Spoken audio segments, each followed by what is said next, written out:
Salut tout le monde! Avant de commencer, merci pour votre retour, ça fait super plaisir. Et donc puisque vous avez aimé le concept, on va partir tout de suite pour l'épisode 2 de l'antithèse. Et cette semaine, on va suivre les conseils de Tyranno Alpha X et parler de Gravity.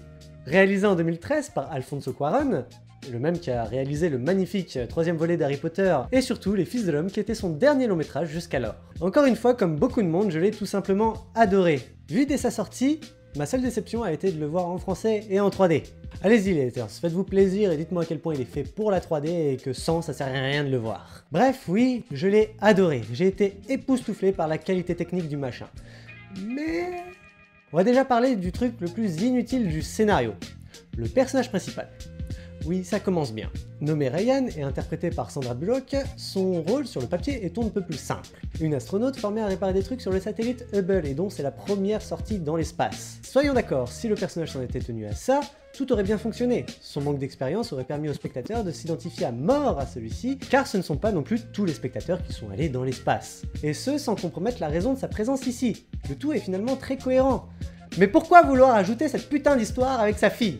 Voyez-vous, rien qu'ici, il y a plein de choses qui ne fonctionnent pas. Déjà, je vois le personnage de Ryan comme une maison qu'on cherche à vendre.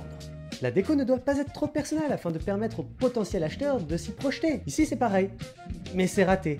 On nous montre une histoire très personnelle d'une mère qui vient de perdre sa fille, qui se réfugie dans un monde silencieux, loin de tout, afin de s'y perdre et d'oublier. Comment le spectateur peut-il s'identifier à un personnage qui a un tel background? Encore que si ça avait été bien écrit, ok.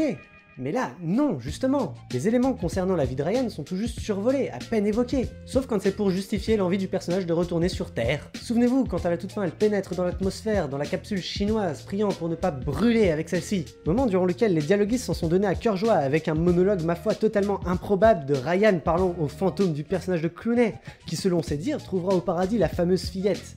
Alors ok, le but du film c'est de montrer la renaissance du personnage principal à travers son voyage de retour vers la Terre. Position fétale, liquide amniotique, cycle de l'évolution. Tout ça on avait compris. Mais c'est tellement peu approfondi et non abouti que le spectateur lambda n'en aura finalement rien à foutre et ne devra se contenter que de la débauche d'effets visuels pour prendre son pied. Très drôle aussi de noter la cause de tous les événements du film.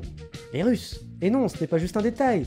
Il faut quand même se dire que tout dans un film, même le plus mauvais que vous ayez jamais vu, a été pensé, réfléchi et approuvé par un groupe de personnes. Et si les scénaristes ont choisi que la cause de toutes ces destructions devait être une mauvaise manœuvre de la part des Russes, ce n'est pas pour rien. On connaît tous, je pense, la petite rivalité entre les États-Unis et les Russes. Cette petite pique qui serait bon ton de prendre avec le sourire peut en réalité saouler un peu, car oui, c'est bon, on sait, les Russes sont les gros méchants communistes depuis toujours, est-ce qu'on peut passer à autre chose maintenant? Comme je sais pas moi, une pluie de micro-météorites. Ça aurait peut-être été plus probable scientifiquement. Non? Parce que n'oublions pas que l'intention principale de ce film, c'est d'être le plus réaliste possible. Le réalisateur le dit lui-même, pouvoir prendre ce film, le regarder comme on regarderait un documentaire. Tout ce que vous voyez est la réplique presque exacte de ce qui se trouve au-dessus de nos têtes. Mais là, va falloir quand même mettre certaines choses au clair. Non, dans la réalité, les différentes stations spatiales ne se trouvent pas aussi proches les unes des autres. Non, on ne peut pas correctement manœuvrer avec un extincteur comme seul moyen de propulsion dans le vide de l'espace. Et à mon humble avis, non, on ne peut pas atterrir avec une capsule chinoise en appuyant au hasard sur les commandes de bord en espérant tomber sur le bon. Pour un film qui se veut ultra réaliste, je suis désolé, mais on peut pas parler de petites incohérences. Au final, j'ai bien l'impression que c'est ça qui ne fonctionne pas dans le film. Une volonté de faire tout comme si c'était la vraie vie, oubliant ainsi que le boulot du réalisateur, des scénaristes, de toute façon de tous ceux qui bossent sur un film, c'est de donner à voir une œuvre qui peut se lire au premier comme au deuxième degré. Une œuvre qui, en plus de ce qu'elle montre, raconte quelque chose d'autre. Ici, la forme est tellement travaillée qu'on en vient à oublier le fond, et quand celui-ci paraît travaillé, c'est juste un arrière-goût de bâclé qui nous revient. À part ça, j'ai vraiment adoré le film, croyez-moi. Et j'ai le cœur brisé par tout ce que je viens de dire.